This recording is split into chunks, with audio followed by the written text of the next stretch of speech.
जय हिंद साथियों। जैसा कि जान रहे हैं कि रेलवे जो है काफी ज्यादा एक्टिव नजर आ रही है। 9000 एनटीपीसी नए पदों पे जिसका नोटिफिकेशन आउट हो चुका है। क्या बदलाव रहने वाला है साथियों, है ना? ये एज को लेकर के या फिर कोई योग्यता में कोई और बदलाव देखने को मिलेगा साथियों, इस वीडियो में हम समझेंगे। यह वीडियो आप सभी के लिए बहुत इंपॉर्टेंट होने वाला है और लास्ट में हम समझेंगे कि अगर आप भी चाहते हैं एक ऐसा माहौल जहां पे आपको लाइब्रेरी, कोचिंग, है ना, हॉस्टल सब कुछ मिल जाए, तो आइए हम वीडियो के अंत में उसको समझते हैं। एक बार फिर से आप सभी साथियों का लर्निंग विद जेएस के इस ऑफिशियल यूट्यूब चैनल पे बहुत बहुत स्वागत है। साथियों, अच्छा लगा किस तरीके से रेलवे जो है अपने कैलेंडर के मुताबिक कार्य करना चालू कर दिया, जिसका हमें काफी इंतजार था।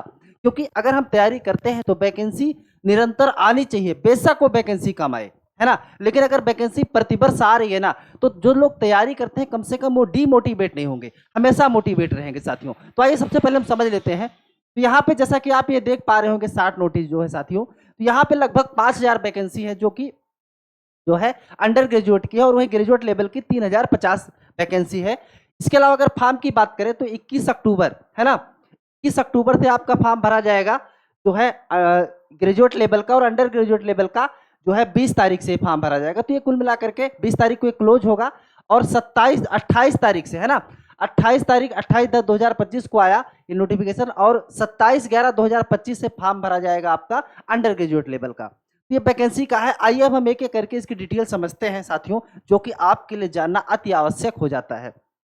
साथियों, सबसे पहले अगर हम बात कर लेते हैं यहाँ पे योग्यता को लेकर के, तो योग्यता की साथियों बात की जाए तो आप उम्मीदवार भारतीय नागरिक होना चाहिए।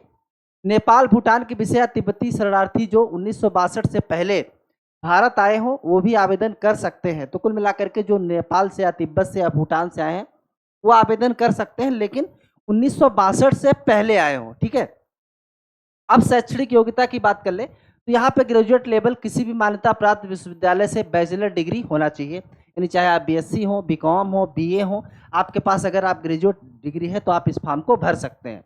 अंडर ग्रेजुएट लेवल में क्या है, 12वीं पास होना चाहिए, ठीक है। इसके अलावा कुछ पदों के लिए हिंदी और अंग्रेजी कंप्यूटर टाइपिंग की दक्षता 30 वर्ड पर मिनट होना चाहिए, और अंग्रेजी 25 वर्ड पर मिनट ये आपकी टाइपिंग होनी चाहिए।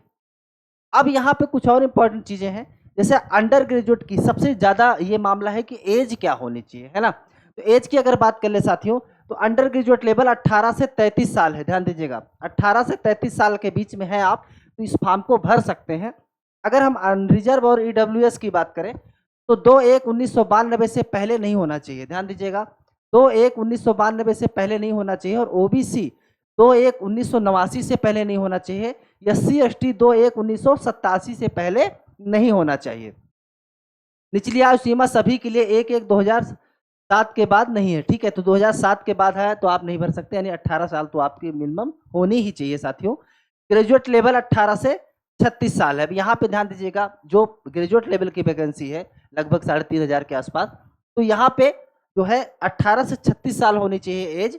अनरिजर्व ईडब्ल्यूएस 2/1/1989 से पहले नहीं, ओबीसी 2/1/1986 से पहले नहीं, एससी एसटी 2/1/1984 से पहले नहीं होना चाहिए। उम्मीद है आप समझ पा चुके होंगे कि किस तरीके से क्या एज होनी चाहिए इस फॉर्म को भरने के लिए। और अगर आपके पास कोई डॉक्यूमेंट नहीं है तो आप अभी बनवा लीजिए, क्योंकि अभी आपके पास टाइम है, ताकि फॉर्म भरते समय कोई आपको असुविधा ना हो साथियों। अब यहाँ पे अगर बात कर ली जाए, ग्रेजुएट लेवल 18 से 36 साल है यहाँ पे, तो यहाँ पे हमने बताया 2/1/1989 से पहले नहीं होना चाहिए। अब यहाँ पे अगर आज की छूट की बात कर ले साथियों, है ना, छूट कितनी मिलने वाली है, तो एससी एसटी को 5 वर्ष, ओबीसी 3 वर्ष, पीडब्ल्यूडी 10 वर्ष अतिरिक्त छूट के साथ मिलेगी। इसके अलावा एक्स सर्विसमैन है तो यहाँ पे आपको छूट मिलने वाली है साथियों। अब शारीरिक योग्यता, कुछ पदों के लिए मेडिकल फिटनेस जरूरी, जैसे कि विजन टेस्ट आदि, ये होना चाहिए। अब अगर बात कर ली जाए तो यहाँ पे एज की जो गणना होगी, ध्यान दीजिएगा साथियों, 1/1/2026 मैं यहाँ पे लिख दे रहा हूँ, 1/1/2026 को ये एज की गणना की जाएगी साथियों आपकी। मैं हालांकि इसके पहले हमने सारी चीजें बता दिया है निकाल करके, लेकिन आप जान लीजिए 1/1/2026 के पहले है। अब यहाँ पे परीक्षा पैटर्न की अगर साथी बात कर ले तो परीक्षा पैटर्न साथियों आप जैसा कि जानते हैं 1/3 यहाँ पे माइनस मार्किंग होने वाली है। यहाँ पे सीबीटी 1 की बात कर ले तो कुल 100 प्रश्न है, ठीक है। अंक कितने मिलेंगे, 100, समय कितना मिलेगा, 90, है ना, 90 मिलेगा। जहाँ पे जनरल अवेयरनेस 40 अंक है, मैथमेटिक्स है, जनरल इंटेलिजेंस एंड रीजनिंग है। तो ये आपका सिलेबस है, जीके जीएस है, मैथ है, रीजनिंग है, साइंस है। ये प्रश्न आपके एग्जाम में आने वाले हैं। पहले आप लेवल 1 यानी सीबीटी 1 देंगे प्रारंभिक परीक्षा, फिर आप ये पास करते हैं तब आप जो है सीबीटी 2 देना होगा आपको। अब सीबीटी 2 की अगर बात कर लें यहाँ पे, तो यहाँ पे 120 प्रश्न हो जाएंगे, जहाँ 100 प्रश्न था अब यहाँ 120 प्रश्न हो जाएंगे। अब टाइम यहाँ पे आपको 90 मिनट मिलने वाले हैं, टाइम वही है, बस यहाँ प्रश्नों की संख्या अधिक हो जाएगी साथियों। जनरल अवेयरनेस यहाँ 50 प्रश्न हो गए। जीके जीएस आप समझिएगा, जीके जीएस का जो है बहुत बड़ा रोल हो जाता है यहाँ पे, क्योंकि 50 प्रश्न है, मेंस में आएगा आपका यानी सीबीटी 2 में आएगा। इसके अलावा रीजनिंग के हैं प्रश्न और मैथमेटिक्स के प्रश्न है। तो ये आपका सिलेबस रहा साथियों, इसी हिसाब से आपको पढ़ाई करनी है। अब यहाँ पे कुछ और टेस्ट की अगर हम साथियों समझ लें, तो कुछ पदों के लिए से टाइपिंग स्किल टेस्ट होने वाला है, या computer based aptitude test CBAT होगा, जैसे कि स्टेशन मास्टर के लिए सीबीएटी, क्लर्क के लिए जो है आपको टाइपिंग होगी है ना, 30 वर्ड पर मिनट अगर आप अंग्रेजी में दे रहे हैं, हिंदी में कर रहे हैं तो 25 वर्ड पर मिनट जो है ये आपको टाइपिंग लगने वाली है अगर आप क्लर्क के लिए जाते हैं। और स्टेशन मास्टर के लिए आपका कंप्यूटर बेस्ड टेस्ट होने वाला है साथियों। उम्मीद है आप ये चीज़ समझ गए होंगे। और क्या इंपॉर्टेंट है आपके लिए जान लेना इस फॉर्म को भरने से पहले, हम अगली स्लाइड पे समझते हैं। तो ये साथियों हमने तो समझ लिया। अब अगर आप चाहते हैं कि इसकी तैयारी करना और आप ऐसा माहौल चाहते हैं जहाँ पे आपको रहना मिल जाए, खाना मिल जाए, लाइब्रेरी मिल जाए, आप केवल और केवल आपको एक ही चीज़ करना रहे कि सिर्फ और सिर्फ हमें पढ़ना है साथियों, तो स्वागत है आपका अयोध्या गुरुकुल में, जहाँ पे आपको अगर हम बात कर लें, यहाँ पे गर्ल्स हॉस्टल है और बॉयज़ हॉस्टल है ना, दोनों में आप आ सकते हैं। और अभी ये बहुत ऑफर चल रहा है, आप समझिए अगर आप एडमिशन लेते हैं तो आप समझिए यहाँ पे आपको सारी सुविधाएं पहले चीज़ तो मिलने वाली हैं। आपको खाना पीना बनाने का कोई झंझट नहीं, लाइब्रेरी मिलेगी, अच्छा वातावरण इन्वायरमेंट के साथ आप यहाँ पे रह सकते हैं साथियों। अभी के लिए अगर आप आते हैं तो आपको सिर्फ मंथली आपको सिर्फ 4,500 रुपये देना होगा साथियों, ध्यान दीजिएगा। ये 4,500 रुपये जो है दे करके आप हर महीने रह सकते हैं, जहाँ पे आपको लाइब्रेरी हो गई, रहना खाना हो गया, सब कुछ मिलने वाला साथियों। अब आपको इसके लिए क्या करना होगा, इसके लिए लोकेशन हमने आपको बता दिया, अयोध्या के अंदर है।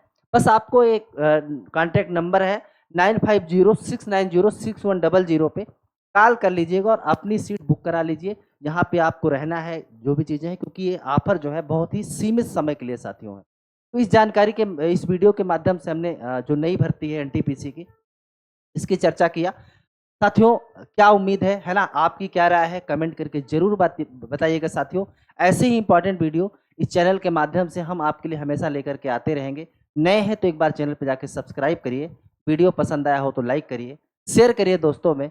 बहुत जल्द नेक्स्ट वीडियो में मिलते हैं, तब तक के लिए आप सभी साथियों का बहुत बहुत धन्यवाद। जय हिंद।